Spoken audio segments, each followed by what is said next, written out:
নমস্কার, ডিজিটাল পডকাস্টে স্বাগত। আমি শুভ বলছি।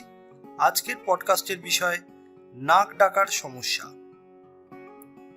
রাতে ঘুমানোর সময় কাত হয়ে ঘুমান যদি আপনার নাক ডাকার সমস্যা থাকে। মদ্যপান থেকে বিরত থাকুন। ধূমপানও এড়িয়ে চলুন।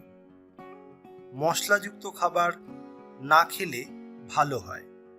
শরীরে যদি অতিরিক্ত ওজন থাকে তা কমানোর চেষ্টা করুন এবং কমানোর জন্য নিয়মিত শরীরচর্চা করুন। এরপরও যদি ভালো ফলাফল না পান তাহলে স্থায়ী সমাধানের জন্য একজন নাক কান গলা রোগ বিশেষজ্ঞ বা সার্জনের কাছে যান। ধন্যবাদ।